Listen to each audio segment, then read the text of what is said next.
ಜ್ಞಾನ ಅಳಿದು ಹೋಗಿದೆ. ಆತ್ಮನೆಂಬ ಸತ್ಯ ಜ್ಞಾನ ಮತ್ತೆ ಬೆಳಗಿದೆ. ಸಿಂಧುವಾದ ನಿನ್ನ ನೆನಪಲ್ಲಿ ಬಾಳು ಸಾಗಿದೆ. ಅತ್ತ ಇತ್ತ ಹೋಗದಂತೆ ಚಿತ್ತ ನಿಂತಿದೆ ಬಾಬಾ, ಚಿತ್ತ ನಿಂತಿದೆ. ಓ ಬಾಬಾ ಶಿವ ಬಾಬಾ, ಓ ಬಾಬಾ ಪ್ರಿಯ ಬಾಬಾ.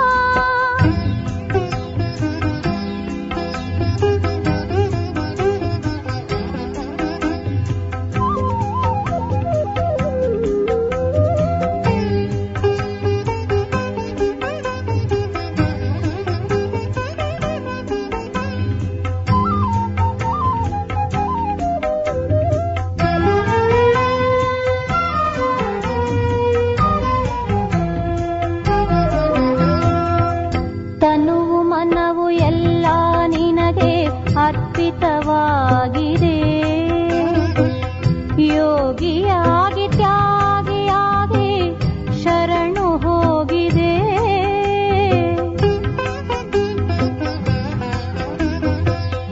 ತನುವು ಮನವು ಎಲ್ಲ ನಿನಗೆ ಅರ್ಪಿತವಾಗಿದೆ.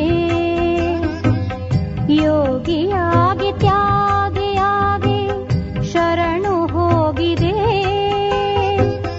ನಿನ್ನ ಪ್ರೀತಿಯ ಆಳದಲ್ಲಿ ಮುಳುಗಿ ಹೋಗಿದೆ.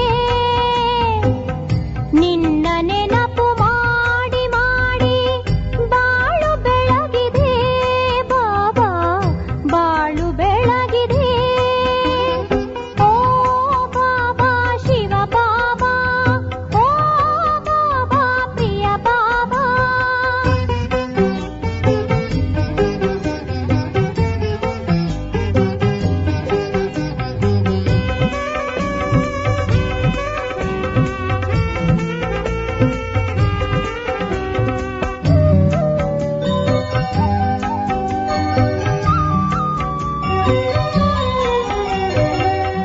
ಕಾಮ ಕ್ರೋಧ ಲೋಭ ಮೋಹ ಅಳಿದು ಹೋಗಿದೆ.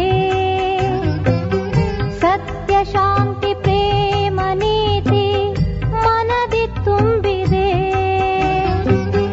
ಕರ್ಮಯೋಗಿಯಾಗಿ ನಿತ್ಯ ಬದುಕು ಸಾಗಿದೆ. ಸಂಗಮದ ಕ್ಷಣ ಕ್ಷಣವೂ ನೆನಪೆ ಉಳಿದಿದೆ. ನಿನ್ನ ನೆನಪೆ ಉಳಿದಿದೆ. ಓ ಬಾಬಾ ಶಿವ ಬಾಬಾ, ಓ ಬಾಬಾ ಪ್ರಿಯ ಬಾಬಾ, ಓ ಬಾಬಾ ಶಿವ ಬಾಬಾ, ಓ ಬಾಬಾ ಪ್ರಿಯ ಬಾಬಾ. ಶ್ವಾಸ ಶ್ವಾಸದಲ್ಲಿ ಬಾಬಾ ನೆನಪೆ ತುಂಬಿದೆ. ನಿನ್ನ ನೆನಪೆ ತುಂಬಿದೆ. ಅಂತರಂಗದಿಂದ ಪ್ರೀತಿ ಹೊರ ಹೊಮ್ಮಿದೆ ಬಾಬಾ, ಹೊರ ಹೊಮ್ಮಿದೆ. ಅತ್ತ ಇತ್ತ ಹೋಗದಂತೆ ಚಿತ್ತ ನಿಂತಿದೆ ಬಾಬಾ, ಚಿತ್ತ ನಿಂತಿದೆ ಬಾಬಾ, ಚಿತ್ತ ನಿಂತಿದೆ. ಓ ಬಾಬಾ ಶಿವ ಬಾಬಾ, ಓ ಬಾಬಾ ಪ್ರಿಯ ಬಾಬಾ, ಓ ಬಾಬಾ ಶಿವ ಬಾಬಾ, ಓ ಬಾಬಾ ಪ್ರಿಯ ಬಾಬಾ.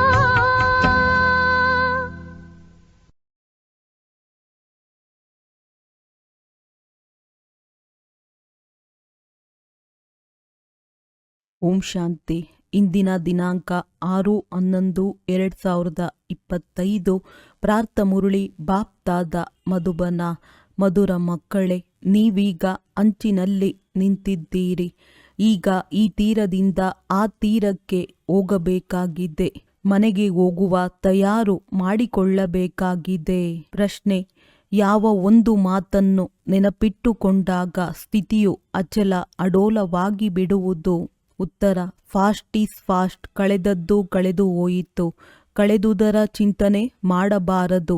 ಮುಂದುವರೆಯುತ್ತಾ ಹೋಗಬೇಕಾಗಿದೆ. ಸದಾ ಒಬ್ಬ ತಂದೆಯ ಕಡೆ ನೋಡುತ್ತಾ ಇರಿ, ಆಗ ಸ್ಥಿತಿಯು ಅಚಲ ಅಡೋಲವಾಗಿ ಬಿಡುವುದು. ನೀವೀಗ ಕಲಿಯುಗದ ಅಲೆಯನ್ನು ದಾಟಿದ್ದೀರಿ, ಮತ್ತೆ ಹಿಂದಕ್ಕೆ ಏಕೆ ನೋಡುತ್ತೀರಿ? ಅದರಲ್ಲಿ ಸ್ವಲ್ಪವೂ ಬುದ್ಧಿಯು ಹೋಗಬಾರದು. ಇದೇ ಸೂಕ್ಷ್ಮ ಬುದ್ಧಿಯಾಗಿದೆ. ಓಂ ಶಾಂತಿ. ದಿನಗಳು ಬದಲಾಗುತ್ತಾ ಹೋಗುತ್ತಿದೆ, ಸಮಯವು ಕಳೆಯುತ್ತಾ ಹೋಗುತ್ತದೆ. ವಿಚಾರ ಮಾಡಿ, ಸತ್ಯಯುಗದಿಂದ ಹಿಡಿದು ಸಮಯವು ಕಳೆಯುತ್ತಾ ಈಗ ಕಲಿಯುಗದ ಕೊನೆಯಲ್ಲಿ ಬಂದು ನಿಂತಿದ್ದೀರಿ. ಈ ಸತ್ಯಯುಗ, ತ್ರೇತ, ದ್ವಾಪರ, ಕಲಿಯುಗದ ಚಕ್ರವೂ ಸಹ ಒಂದು ಮಾದರಿಯಾಗಿದೆ. ಸೃಷ್ಟಿಯಂತೂ ಬಹಳ ಉದ್ದಗಲವಾಗಿದೆ. ಅದರ ಮಾದರಿ ರೂಪವನ್ನು ಮಕ್ಕಳು ಅರಿತುಕೊಂಡಿದ್ದೀರಿ. ಈಗ ಕಲಿಯುಗವು ಮುಕ್ತಾಯವಾಗುತ್ತದೆ ಎಂಬುದು ಮೊದಲು ಗೊತ್ತಿರಲಿಲ್ಲ, ಈಗ ಅರ್ಥವಾಗಿದೆ ಅಂದಾಗ ಮಕ್ಕಳು ಸಹ ಬುದ್ಧಿಯ ಮೂಲಕ ಸತ್ಯಯುಗದಿಂದ ಹಿಡಿದು ಚಕ್ರವನ್ನು ಸುತ್ತಿ ಕಲಿಯುಗದ ಅಂತ್ಯದಲ್ಲಿ ಬಂದು ತಿಳಿದುಕೊಳ್ಳಿ. ಟಿಕ್ ಟಿಕ್ ಆಗುತ್ತಾ ಇರುತ್ತದೆ, ನಾಟಕವು ಸುತ್ತುತ್ತಾ ಇರುತ್ತದೆ. ಇನ್ನೆಷ್ಟು ಸಮಯ ಉಳಿದಿರಬಹುದು? ಇನ್ನು ಸ್ವಲ್ಪವೇ ಇದೆ. ಮೊದಲು ಇದು ತಿಳಿದಿರಲಿಲ್ಲ, ಈಗ ತಂದೆಯು ತಿಳಿಸಿದ್ದಾರೆ. ಮಕ್ಕಳೇ, ಇನ್ನೂ ಒಂದು ಮೂಲೆ ಮಾತ್ರವೇ ಉಳಿದಿದೆ. ಈ ಪ್ರಪಂಚದಿಂದ ಆ ಪ್ರಪಂಚದಲ್ಲಿ ಹೋಗಲು ಇನ್ನು ಸ್ವಲ್ಪ ಸಮಯವೇ ಇದೆ. ಈ ಜ್ಞಾನವೂ ಸಹ ಈಗ ಸಿಕ್ಕಿದೆ. ನಾವು ಸತ್ಯಯುಗದಿಂದ ಹಿಡಿದು ಚಕ್ರವನ್ನು ಸುತ್ತುತ್ತಾ ಈಗ ಕಲಿಯುಗದ ಅಂತ್ಯದಲ್ಲಿ ಬಂದು ತಲುಪಿದ್ದೇವೆ. ಪುನಃ ಈಗ ಹಿಂತಿರುಗಿ ಹೋಗಬೇಕಾಗಿದೆ. ಬರುವ ಮತ್ತು ಹೋಗುವ ದ್ವಾರವಿರುತ್ತದೆ ಎಲ್ಲವೇ. ಇದು ಹಾಗೆಯೇ ಮಕ್ಕಳು ತಿಳಿಸಬೇಕು. ಇನ್ನು ಸ್ವಲ್ಪವೇ ಸಮಯವಿದೆ. ಇದು ಪುರುಷೋತ್ತಮ ಸಂಗಮಯುಗವಲ್ಲವೇ? ಈಗ ನಾವು ತೀರದಲ್ಲಿದ್ದೇವೆ. ಇನ್ನೂ ಬಹಳ ಕಡಿಮೆ ಸಮಯವಿದೆ. ಈಗ ಈ ಹಳೆಯ ಪ್ರಪಂಚದಿಂದ ಮಮತ್ವವನ್ನು ತೆಗೆಯಬೇಕಾಗಿದೆ. ಈಗಂತೂ ಹೊಸ ಪ್ರಪಂಚದಲ್ಲಿ ಹೋಗಬೇಕಾಗಿದೆ. ತಂದೆಯು ಬಹಳ ಸಹಜವಾದ ತಿಳುವಳಿಕೆಯನ್ನು ಕೊಡುತ್ತಾರೆ ಅಂದಾಗ ಇದನ್ನು ಬುದ್ಧಿಯಲ್ಲಿಟ್ಟುಕೊಳ್ಳಬೇಕು. ಬುದ್ಧಿಯಲ್ಲಿ ಚಕ್ರವು ಸುತ್ತುತ್ತಿರಬೇಕು. ನೀವೀಗ ಕಲಿಯುಗದಲ್ಲಿಲ್ಲ, ಕಲಿಯುಗದ ಪರದೆಯನ್ನು ದಾಟಿ ಹೋಗಿದ್ದೀರಿ. ಅಂದ ಮೇಲೆ ಮತ್ತೆ ಆ ಕಡೆಯವರನ್ನು ಏಕೆ ನೆನಪು ಮಾಡಬೇಕು? ಯಾವಾಗ ಹಳೆಯ ಪ್ರಪಂಚವನ್ನು ಬಿಟ್ಟಿದ್ದೀರಿ? ನಾವು ಪುರುಷೋತ್ತಮ ಸಂಗಮಯುಗದಲ್ಲಿದ್ದೇವೆ. ನಾವು ಹಿಂದಕ್ಕೆ ನೋಡುವುದಾದರೂ ಏಕೆ? ಬುದ್ಧಿಯೋಗವನ್ನು ವಿಕಾರಿ ಪ್ರಪಂಚದೊಂದಿಗೆ ಇಡುವುದಾದರೂ ಏಕೆ? ಇವು ಬಹಳ ಸೂಕ್ಷ್ಮ ಮಾತುಗಳಾಗಿವೆ. ತಂದೆಗೆ ತಿಳಿದಿದೆ. ಕೆಲವರಂತೂ 1 ರೂಪಾಯಿಯಲ್ಲಿ ಒಂದಾಣೆಯಷ್ಟನ್ನೂ ತಿಳಿದುಕೊಂಡಿಲ್ಲ. ಕೇಳುತ್ತಾರೆ, ಮರೆತು ಬಿಡುತ್ತಾರೆ. ನೀವಂತೂ ಈಗ ಮತ್ತೆ ಹಿಂದಕ್ಕೆ ನೋಡಬಾರದು. ಬುದ್ಧಿಗೆ ಕೆಲಸ ಕೊಡಬೇಕಲ್ಲವೇ? ನಾವು ಆ ತೀರವನ್ನು ಬಿಟ್ಟು ಬಂದಿದ್ದೇವೆ. ಅಂದ ಮೇಲೆ ಹಿಂದಕ್ಕೆ ಏಕೆ ನೋಡಬೇಕು? Fast is fast. ತಂದೆಯು ಎಷ್ಟೊಂದು ಆಳವಾದ ಮಾತುಗಳನ್ನು ತಿಳಿಸುತ್ತಾರೆ. ಆದರೂ ಸಹ ಮಕ್ಕಳ ತಲೆ ಹಿಂದಕ್ಕೆ ಏಕೆ ತಿರುಗುತ್ತದೆ? ಕಲಿಯುಗದ ಕಡೆಯೇ ಸಿಕ್ಕಿ ಹಾಕಿಕೊಂಡಿದೆ. ತಂದೆಯು ತಿಳಿಸುತ್ತಾರೆ, ಮಕ್ಕಳೇ, ತಲೆಯನ್ನು ಈ ಕಡೆ ತಿರುಗಿಸಿಕೊಳ್ಳಿ. ಆ ಹಳೆಯ ಪ್ರಪಂಚವು ನಿಮಗೆ ಕೆಲಸಕ್ಕೆ ಬರುವ ವಸ್ತುವಲ್ಲ.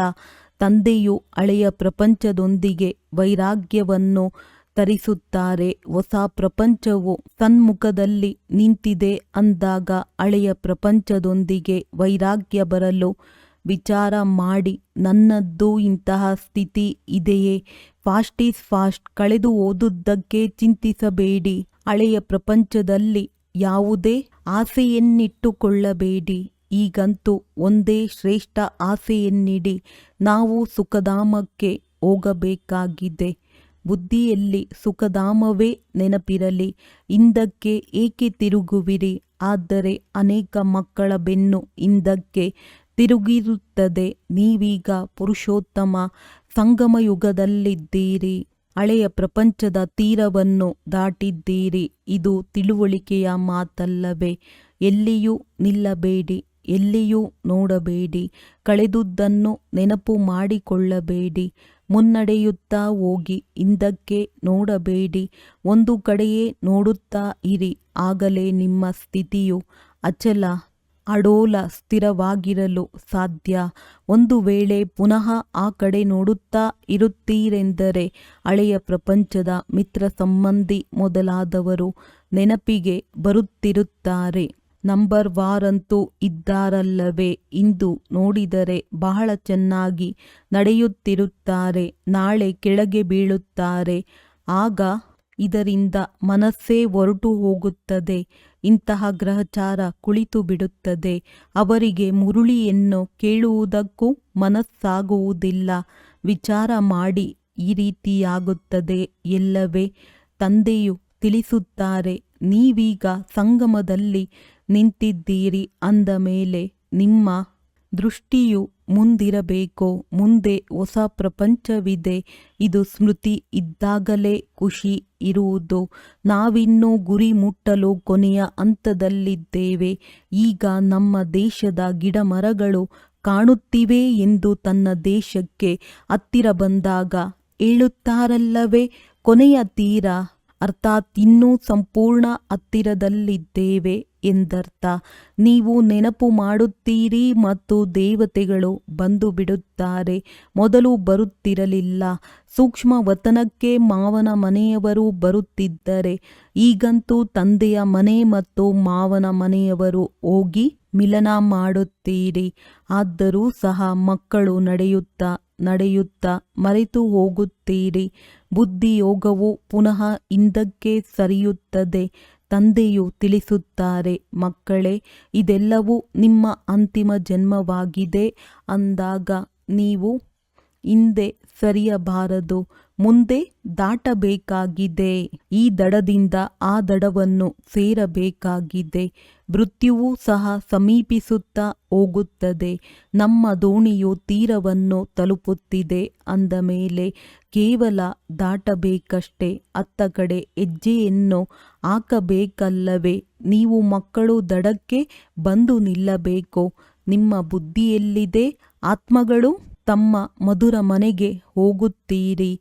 ಈ ನೆನಪಿರುವುದರಿಂದಲೂ ಸಹ ಖುಷಿಯು ನಿಮ್ಮನ್ನು ಅಚಲ, ಅಡೋಲರನ್ನಾಗಿ ಮಾಡುವುದು. ಇದೇ ವಿಚಾರ ಸಾಗರ ಮಂಥನ ಮಾಡುತ್ತಿರಬೇಕಾಗಿದೆ. ಇದು ಬುದ್ಧಿಯ ಮಾತಾಗಿದೆ. ನಾವಾತ್ಮಗಳು ಹೋಗುತ್ತಿದ್ದೇವೆ. ಇನ್ನು ಗುರಿಗೆ ಬಹಳ ಸಮೀಪದಲ್ಲಿದ್ದೇವೆ. ಇನ್ನು ಸ್ವಲ್ಪವೇ ಸಮಯವಿದೆ. ಇದಕ್ಕೆ ನೆನಪಿನ ಯಾತ್ರೆ ಎಂದು ಹೇಳಲಾಗುತ್ತದೆ. ಆದರೆ ಮಕ್ಕಳು ಇದನ್ನು ಮರೆತು ಹೋಗುತ್ತಾರೆ. ಚಾರ್ಟ್ ಬರೆಯುವುದನ್ನು ಮರೆತು ಬಿಡುತ್ತಾರೆ. ತಮ್ಮ ಹೃದಯದ ಮೇಲೆ ಕೈಯನ್ನಿಟ್ಟು ನೋಡಿಕೊಳ್ಳಿ. ತಮ್ಮನ್ನು ತಾವು ನಾವು ಕೊನೆಯ ತೀರದಲ್ಲಿದ್ದೇವೆ ಎಂದು ತಿಳಿಯಿರಿ ಎಂದು ತಂದೆಯು ಯಾವುದನ್ನು ತಿಳಿಸುತ್ತಿದ್ದಾರೆಯೋ ನಮ್ಮದು ಆ ಸ್ಥಿತಿ ಇದೆಯೇ? ಬುದ್ಧಿಯಲ್ಲಿ ಒಬ್ಬ ತಂದೆಯ ನೆನಪೇ ಇರಲಿ. ತಂದೆಯು ನೆನಪಿನ ಯಾತ್ರೆಯನ್ನು ಭಿನ್ನ ಭಿನ್ನ ಪ್ರಕಾರದಿಂದ ಕಲಿಸುತ್ತಾ ಇರುತ್ತಾರೆ. ಈ ನೆನಪಿನ ಯಾತ್ರೆಯಲ್ಲಿಯೇ ಮಸ್ತರಾಗಿರಬೇಕಾಗಿದೆ. ನಾವಿನ್ನು ಹೋಗಬೇಕಾಗಿದೆ. ಇಲ್ಲಿರುವುದೆಲ್ಲವೂ ಸುಳ್ಳು ಸಂಬಂಧಗಳಾಗಿವೆ. ಸತ್ಯಯುಗದ ಸಂಬಂಧವು ಸತ್ಯ ಸಂಬಂಧವಾಗಿದೆ. ತಮ್ಮನ್ನು ನೋಡಿಕೊಳ್ಳಿ. ನಾವು ಎಲ್ಲಿ ನಿಂತಿದ್ದೇವೆ? ಸತ್ಯಯುಗದಿಂದ ಹಿಡಿದು ಬುದ್ಧಿಯಲ್ಲಿ ಈ ಚಕ್ರವನ್ನು ನೆನಪು ಮಾಡಿಕೊಳ್ಳಿ. ನೀವು ಸ್ವದರ್ಶನ ಚಕ್ರಧಾರಿಗಳಲ್ಲವೇ? ಸತ್ಯಯುಗದಿಂದ ಹಿಡಿದು ಚಕ್ರವನ್ನು ಸುತ್ತಿ ಬಂದು ಕೊನೆಯಲ್ಲಿ ನಿಂತಿದ್ದೀರಿ ಅಂದ ಮೇಲೆ ಇದು ತೀರವಾಯಿತಲ್ಲವೇ? ಕೆಲವರಂತೂ ತಮ್ಮ ಸಮಯವನ್ನು ಬಹಳ ವ್ಯರ್ಥವಾಗಿ ಕಳೆಯುತ್ತಿರುತ್ತಾರೆ. 5-10 ನಿಮಿಷಗಳು ಸಹ ನೆನಪಿನಲ್ಲಿರುವುದು ಬಹಳ ಕಷ್ಟ. ಇಡೀ ದಿನ ಸ್ವದರ್ಶನ ಚಕ್ರಧಾರಿಗಳಾಗಿರಬೇಕೆಂದಲ್ಲ. ತಂದೆಯು ಭಿನ್ನ ಭಿನ್ನ ಪ್ರಕಾರದಿಂದ ತಿಳಿಸುತ್ತಾರೆ. ಇದು ಆತ್ಮದ ಮಾತಾಗಿದೆ. ನಿಮ್ಮ ಬುದ್ಧಿಯಲ್ಲಿ ಚಕ್ರವು ಸುತ್ತುತ್ತಿರುತ್ತದೆ ಅಂದ ಮೇಲೆ ಬುದ್ಧಿಯಲ್ಲಿ ಈ ನೆನಪು ಏಕೆ ಇರಬಾರದು? ನಾವೀಗ ತೀರದಲ್ಲಿ ನಿಂತಿದ್ದೇವೆ ಅಂದಾಗ ಬುದ್ಧಿಯಲ್ಲಿ ಈ ತೀರವು ನೆನಪಿರುವುದಿಲ್ಲ. ಯಾವಾಗ ನಾವು ಪುರುಷೋತ್ತಮರಾಗುತ್ತಿದ್ದೇವೆಂದು ನಿಮಗೆ ತಿಳಿದಿದೆ ಅಂದ ಮೇಲೆ ಹೋಗಿ ಬುದ್ಧಿಯಿಂದ ತೀರದಲ್ಲಿ ನಿಂತಿರಿ. ನಿಧಾನವಾಗಿ ನಡೆಯುತ್ತಲೇ ಇರಿ. ಆದರೆ ಈ ಅಭ್ಯಾಸವನ್ನು ಏಕೆ ಮಾಡುವುದಿಲ್ಲ? ಚಕ್ರವು ಬುದ್ಧಿಯಲ್ಲಿ ಏಕೆ ಬರುವುದಿಲ್ಲ? ಇದು ಸ್ವದರ್ಶನ ಚಕ್ರವಲ್ಲವೇ? ತಂದೆಯು ಆರಂಭದಿಂದ ಹಿಡಿದು ಇಡೀ ಚಕ್ರದ ಬಗ್ಗೆ ತಿಳಿಸುತ್ತಿರುತ್ತಾರೆ. ನಿಮ್ಮ ಬುದ್ಧಿಯು ಇಡೀ ಚಕ್ರವನ್ನು ಸುತ್ತಿ ಬಂದು ಕೊನೆಯಲ್ಲಿ ನಿಲ್ಲಬೇಕು. ಮತ್ಯಾವುದೇ ಹೊರಗಿನ ಜಂಜಾಟದ ವಾತಾವರಣವೂ ಇರಬಾರದು. ದಿನ ಪ್ರತಿದಿನ ನೀವು ಮಕ್ಕಳು ಶಾಂತಿಯಲ್ಲಿಯೇ ಇರಬೇಕಾಗಿದೆ. ಸಮಯವನ್ನು ವ್ಯರ್ಥವಾಗಿ ಕಳೆಯಬಾರದು. ಹಳೆಯ ಪ್ರಪಂಚವನ್ನು ಬಿಟ್ಟು ಹೊಸ ಸಂಬಂಧದೊಂದಿಗೆ ತಮ್ಮ ಬುದ್ಧಿಯೋಗವನ್ನಿಡಿ. ಯೋಗ ಮಾಡದಿದ್ದರೆ ಪಾಪವು ಹೇಗೆ ಕಳೆಯುತ್ತದೆ? ನಿಮಗೆ ತಿಳಿದಿದೆ, ಈ ಪ್ರಪಂಚವೇ ಸಮಾಪ್ತಿಯಾಗಲಿದೆ. ಇದರ ಮಾದರಿಯು ಎಷ್ಟು ಚಿಕ್ಕದಾಗಿದೆ! ಇದು 5000 ವರ್ಷಗಳ ಪ್ರಪಂಚವಾಗಿದೆ. ಅಜ್ಮೀರ್ನಲ್ಲಿ ಸ್ವರ್ಗದ ಮಾದರಿ ಇದೆ. ಆದರೆ ಸ್ವರ್ಗವು ಯಾರಿಗಾದರೂ ನೆನಪಿಗೆ ಬರುತ್ತದೆಯೇ? ಸ್ವರ್ಗವು ಅವರಿಗೇನು ಗೊತ್ತು? ಸ್ವರ್ಗವಂತೂ 40,000 ವರ್ಷಗಳ ನಂತರ ಬರುತ್ತದೆ ಎಂದು ತಿಳಿಯುತ್ತಾರೆ.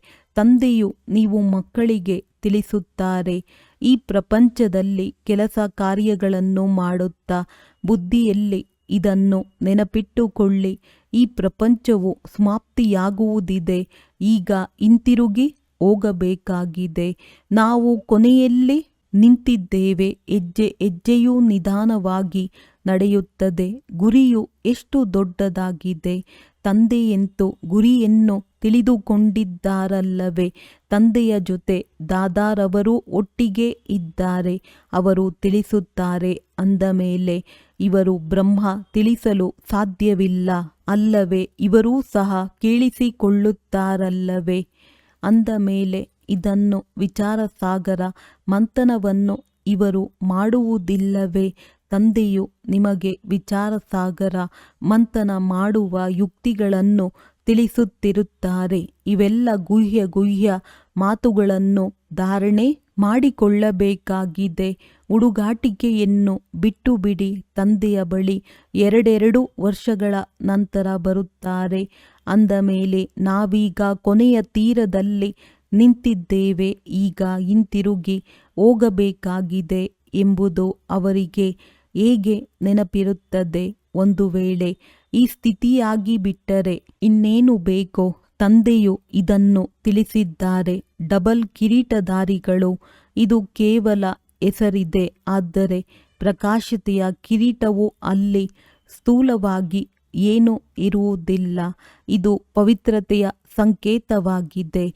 ಯಾರೆಲ್ಲ ಧರ್ಮ ಸ್ಥಾಪಕರಿದ್ದಾರೆಯೋ ಅವರ ಚಿತ್ರಗಳಲ್ಲಿ ತಲೆಯ ಹಿಂದೆ ಪ್ರಭಾಮಂಡಲವನ್ನು ಅವಶ್ಯವಾಗಿ ತೋರಿಸುತ್ತಾರೆ. ಏಕೆಂದರೆ ಅವರು ಬಂದಾಗ ನಿರ್ವಿಕಾರಿ ಸತೋಪ್ರಧಾನರಾಗಿರುತ್ತಾರೆ. ನಂತರ ರಜೋ ತಮೋದಲ್ಲಿ ಬರುತ್ತಾರೆ. ನೀವು ಮಕ್ಕಳಿಗೆ ಜ್ಞಾನ ಸಿಗುತ್ತದೆ. ಇದರಲ್ಲಿಯೇ ಮಸ್ತರಾಗಿರಬೇಕು. ಬಲೆ ನೀವು ಈ ಪ್ರಪಂಚದಲ್ಲಿದ್ದೀರಿ, ಆದರೆ ನಿಮ್ಮ ಬುದ್ಧಿಯೋಗವು ಅಲ್ಲಿ ತೊಡಗಿರಲಿ. ಎಲ್ಲರೊಂದಿಗೂ ಇಲ್ಲಿ ಸಂಬಂಧವನ್ನು ನಿಭಾಯಿಸಬೇಕಾಗಿದೆ. ಯಾರು ಈ ಕುಲದವರಾಗಿರುವರೋ ಅವರು ಬಂದೇ ಬರುತ್ತಾರೆ. ದೈವಿ ಧರ್ಮದ ಸಸಿಯು ನಾಟಿಯಾಗುವುದು. ಆದಿ ಸನಾತನ ದೇವಿ ದೇವತಾ ಧರ್ಮದವರು ಖಂಡಿತವಾಗಿಯೂ ಸ್ವಲ್ಪ ಮುಂದೆ ಬಂದೇ ಬರುತ್ತಾರೆ. ಕೊನೆಯಲ್ಲಿ ಬರುವವರೂ ಸಹ ಮೊದಲಿನವರಿಗಿಂತಲೂ ತೀಕ್ಷ್ಣವಾಗಿ ಮುಂದೆ ಹೋಗುತ್ತಾರೆ. ಇದು ಕೊನೆಯವರೆಗೂ ಆಗುತ್ತಿರುವುದು. ಅವರು ಹಳಬರಿಗಿಂತಲೂ ತೀಕ್ಷ್ಣವಾಗಿ ಹೆಜ್ಜೆಯನ್ನು ಮುಂದಿಡುತ್ತಾರೆ. ಪರೀಕ್ಷೆಯೆಲ್ಲವೂ ನೆನಪಿನ ಯಾತ್ರೆಯ ಮೇಲೆ ಆಧಾರಿತವಾಗಿದೆ. ಬಲೆ ತಡವಾಗಿ ಬರಬಹುದು, ಆದರೆ ನೆನಪಿನ ಯಾತ್ರೆಯಲ್ಲಿ ತೊಡಗಬೇಕು ಮತ್ತು ಎಲ್ಲ ಉದ್ಯೋಗ ವ್ಯವಹಾರಗಳನ್ನು ಬಿಟ್ಟು ಈ ಯಾತ್ರೆಯಲ್ಲಿ ಕುಳಿತುಕೊಳ್ಳಿ. ಭೋಜನವಂತೂ ಮಾಡಲೇಬೇಕಾಗಿದೆ. ಆದರೆ ಚೆನ್ನಾಗಿ ನೆನಪಿನಲ್ಲಿರಿ, ಆಗ ಈ ಖುಷಿಯಂತಹ ಔಷಧಿಯೂ ಬೇರೆ ಇಲ್ಲ. ನಾವೀಗ ಹೋಗುತ್ತೇವೆ, 21 ಜನ್ಮಗಳ ರಾಜ್ಯಭಾಗ್ಯವು ಸಿಗುತ್ತದೆ ಎಂಬುದೇ ಗುಂಗಿರಲಿ. ಲಾಟರಿ ಸಿಗುವವರೆಗೆ ಖುಷಿಯ ನಶೆ ಏರುತ್ತದೆ ಎಲ್ಲವೇ.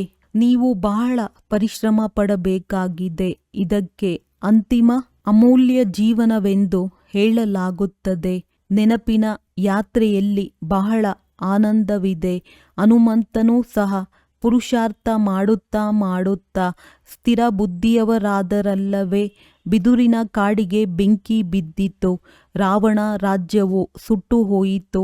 ಇದನ್ನು ಒಂದು ಕಥೆಯನ್ನಾಗಿ ಮಾಡಿಬಿಟ್ಟಿದ್ದಾರೆ. ತಂದೆಯು ಯಥಾರ್ಥ ಮಾತನ್ನು ತಿಳಿಸುತ್ತಾರೆ. ಮಕ್ಕಳೇ, ರಾವಣ ರಾಜ್ಯವು ಸಮಾಪ್ತಿಯಾಗುವುದು. ಸ್ಥಿರಬುದ್ಧಿ ಎಂದು ಇದಕ್ಕೆ ಹೇಳಲಾಗುತ್ತದೆ. ನಾವೀಗ ಕೊನೆಯ ಹಂತದಲ್ಲಿದ್ದೇವೆ. ನಾವೀಗ ಹೋಗುತ್ತಿದ್ದೇವೆ. ಈ ನೆನಪಿನಲ್ಲಿರುವ ಪುರುಷಾರ್ಥ ಮಾಡಿ. ಆಗ ಖುಷಿಯೂ ಇರುವುದು. ಯೋಗ ಬಲದಿಂದ ಆಯಸ್ಸು ವೃದ್ಧಿಯಾಗುವುದು. ನೀವೀಗ ದೈವಿ ಗುಣಗಳನ್ನು ಧಾರಣೆ ಮಾಡುತ್ತೀರಿ. ಅದು ಮತ್ತೆ ಅರ್ಧ ಕಲ್ಪದವರೆಗೆ ನಡೆಯುತ್ತದೆ. ಈ ಒಂದು ಜನ್ಮದಲ್ಲಿ ನೀವು ಇಷ್ಟು ಪುರುಷಾರ್ಥ ಮಾಡುತ್ತೀರಿ. ಇದರ ಪ್ರಾರಬ್ಧವಾಗಿ ನೀವು ಲಕ್ಷ್ಮೀ ನಾರಾಯಣರಾಗಿ ಬಿಡುತ್ತೀರಿ. ಅಂದ ಮೇಲೆ ಎಷ್ಟೊಂದು ಪುರುಷಾರ್ಥ ಮಾಡಬೇಕು. ಇದರಲ್ಲಿ ಹುಡುಗಾಟಿಕೆ ಅಥವಾ ಸಮಯ ವ್ಯರ್ಥ ಮಾಡಬಾರದು. ಯಾರು ಮಾಡುವರೋ ಅವರು ಪಡೆಯುವರು. ತಂದೆಯು ಶಿಕ್ಷಣ ಕೊಡುತ್ತಿರುತ್ತಾರೆ. ನೀವು ತಿಳಿಯುತ್ತೀರಿ, ಕಲ್ಪವೂ ನಾವು ವಿಶ್ವದ ಮಾಲೀಕರಾಗುತ್ತೇವೆ.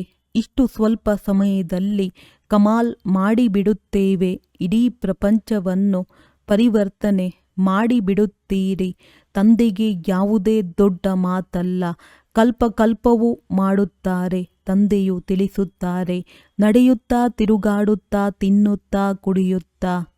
ಬುದ್ಧಿಯೋಗವನ್ನು ತಂದೆಯೊಂದಿಗೆ ಜೋಡಿಸಿ.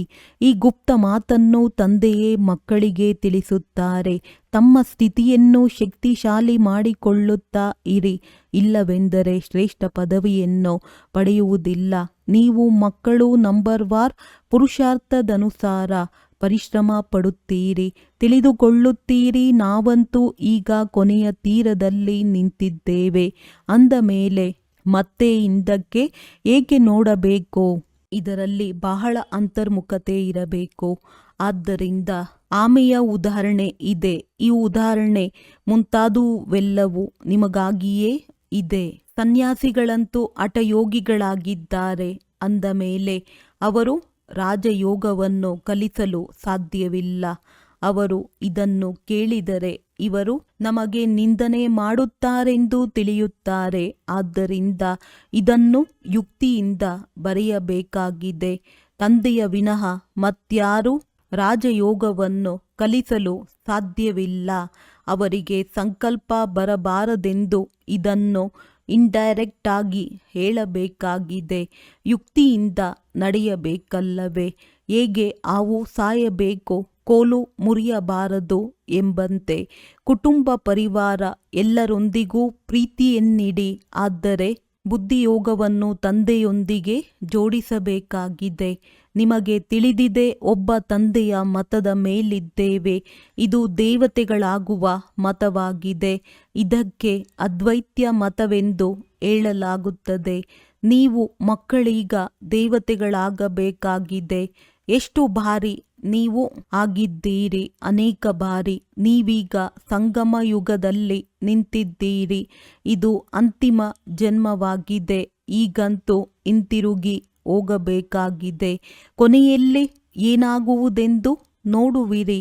ನೋಡುತ್ತಿದ್ದರೂ ಸಹ ನೀವು ತಮ್ಮ ಅಡೋಲ ಸ್ಥಿತಿಯಲ್ಲಿ ನಿಲ್ಲಿರಿ. ತಮ್ಮ ಲಕ್ಷ್ಯವನ್ನು ಮರೆಯಬೇಡಿ. ನೀವೇ ಮಹಾವೀರರು. ಮಾಯೆಯ ಮೇಲೆ ಜಯ ಗಳಿಸುತ್ತೀರಿ. ಈಗ ನಿಮಗೆ ತಿಳಿದಿದೆ, ಸೋಲು ಮತ್ತು ಗೆಲುವಿನ ಈ ಚಕ್ರವು ಸುತ್ತುತ್ತಿರುತ್ತದೆ. ಇದು ಎಷ್ಟೊಂದು ಅದ್ಭುತ ಜ್ಞಾನವಾಗಿದೆ. ಇದು ಮೊದಲು ತಿಳಿದಿತ್ತೇ ತಮ್ಮನ್ನು ಬಿಂದುವೆಂದು ತಿಳಿಯಬೇಕಾಗಿದೆ. ಇಷ್ಟು ಚಿಕ್ಕ ಬಿಂದುವಿನಲ್ಲಿ ಇಡೀ ಪಾತ್ರವು ಅಡಕವಾಗಿದೆ. ಚಕ್ರವು ಸುತ್ತುತ್ತಾ ಇರುತ್ತದೆ. ಬಹಳ ಅದ್ಭುತವಾಗಿದೆ. ಅದ್ಭುತವೆಂದು ಹೇಳಿ ಬಿಡಲೇಬೇಕಾಗುತ್ತದೆ. ಒಳ್ಳೆಯದು. ಮಧುರಾತಿ ಮಧುರ ಅಗಲಿ ಹೋಗಿ ಮರಳಿ ಸಿಕ್ಕಿರುವ ಮಕ್ಕಳ ಪ್ರತಿ ಮಾತ್ಪಿತಾ ಬಾಪ್ ದಾದಾರವರ ನೆನಪು, ಪ್ರೀತಿ ಹಾಗೂ ಸುಪ್ರಭಾತ. ಆತ್ಮಿಕ ಮಕ್ಕಳಿಗೆ ಆತ್ಮಿಕ ತಂದೆಯ ನಮಸ್ತೆ. ಧಾರಣೆಗಾಗಿ ಮುಖ್ಯ ಸಾರ. ಎಂದೂ ಹಿಂದಕ್ಕೆ ನೋಡಬಾರದು. ಯಾವುದೇ ಮಾತಿನಲ್ಲಿ ನಿಂತು ಬಿಡಬಾರದು. ಒಬ್ಬ ತಂದೆಯ ಕಡೆ ನೋಡುತ್ತಾ ತಮ್ಮ ಸ್ಥಿತಿಯನ್ನು ಏಕರಸವಾಗಿಟ್ಟುಕೊಳ್ಳಬೇಕು. ಬುದ್ಧಿಯಲ್ಲಿ ಇದು ನೆನಪಿರಲಿ. ನಾವೀಗ ಕೊನೆಯಲ್ಲಿ ನಿಂತಿದ್ದೇವೆ. ಮನೆಗೆ ಹೋಗಬೇಕಾಗಿದೆ. ಹುಡುಗಾಟಿಕೆಯನ್ನು ಬಿಡಬೇಕಾಗಿದೆ. ತಮ್ಮ ಸ್ಥಿತಿಯನ್ನು ಮಾಡಿಕೊಳ್ಳುವ ಗುಪ್ತ ಪರಿಶ್ರಮ ಪಡಬೇಕಾಗಿದೆ. ವರದಾನ: ಸರ್ವರ ಹೃದಯದ ಪ್ರೀತಿ ಪ್ರಾಪ್ತಿ ಮಾಡಿಕೊಳ್ಳುವಂತಹ ನ್ಯಾರೆ ಪ್ಯಾರೆ ನಿಸ್ಸಂಕಲ್ಪ ಭವ. ಯಾವ ಮಕ್ಕಳಲ್ಲಿ ನ್ಯಾರೆ ಮತ್ತು ಪ್ಯಾರೆ ಆಗಿರುವ ಗುಣ ಅಥವಾ ನಿಸ್ಸಂಕಲ್ಪರಾಗಿರುವ ವಿಶೇಷತೆ ಇದೆ, ಅರ್ಥಾತ್ ಯಾರಿಗೆ ಈ ವರದಾನ ಪ್ರಾಪ್ತಿಯಾಗಿದೆ, ಅವರು ಸರ್ವರಿಗೆ ಪ್ರಿಯರಾಗಿ ಬಿಡುತ್ತಾರೆ. ಏಕೆಂದರೆ ನ್ಯಾರೇತನದಿಂದ ಎಲ್ಲರ ಹೃದಯದ ಪ್ರೀತಿ ಸ್ವತಃವಾಗಿ ಪ್ರಾಪ್ತಿಯಾಗುವುದು. ಅವರು ತಮ್ಮ ಶಕ್ತಿಶಾಲಿ ನಿಸ್ಸಂಕಲ್ಪ ಸ್ಥಿತಿ ಅಥವಾ ಶ್ರೇಷ್ಠ ಕರ್ಮದ ಮೂಲಕ ಅನೇಕರ ಸೇವೆಗೆ ನಿಮಿತ್ತರಾಗುತ್ತಾರೆ. ಇದರಿಂದ ಸ್ವಯಂ ಸಹ ಸಂತುಷ್ಟರಾಗಿರುತ್ತಾರೆ ಮತ್ತು ಬೇರೆಯವರನ್ನೂ ಸಹ ಕಲ್ಯಾಣ ಮಾಡುತ್ತಾರೆ. ಅವರು ಪ್ರತಿ ಕಾರ್ಯದಲ್ಲಿ ಸಫಲತೆ ಸ್ವತಃವಾಗಿ ಪ್ರಾಪ್ತಿಯಾಗುವುದು. ಸ್ಲೋಗನ್: ಒಬ್ಬ ಬಾಬಾ ಎನ್ನುವ ಶಬ್ದವೇ ಸರ್ವ ಖಜಾನೆಗಳಿಗೆ ಬೀಗದ ಕೈ ಆಗಿದೆ. ಕೀಲಿ ಕೈಯನ್ನು ಸದಾ ಸಂಭಾಲನೆ ಮಾಡಿಕೊಂಡು ಇಟ್ಟುಕೊಳ್ಳಿ. ಅವ್ಯಕ್ತ ಸೂಚನೆ: ಅಶರೀರಿ ಅಥವಾ ವಿದೇಹಿ ಸ್ಥಿತಿಯ ಅಭ್ಯಾಸ ಹೆಚ್ಚಿಸಿ. ಯಾವಾಗ ಯಾರದ್ದೇ ಸಂಸ್ಕಾರಗಳ ಟೈಟ್ನೆಸ್ ಹಿಡಿದು ಇರಬಾರದು. ಆಗ 1 ಸೆಕೆಂಡಿನಲ್ಲಿ ಶರೀರದಿಂದ ಬೇರೆ ಆಗಲು ಸಾಧ್ಯ. ಹೇಗೆ ಯಾವುದೇ ವಸ್ತು ಅಂಟಿಕೊಂಡಿದ್ದರೆ ಅದನ್ನು ತೆಗೆಯುವುದು ಕಷ್ಟವಾಗುವುದು. ಹಗುರರಾಗುವುದರಿಂದ ಸಹಜವಾಗಿ ಬೇರೆಯಾಗುವಿರಿ.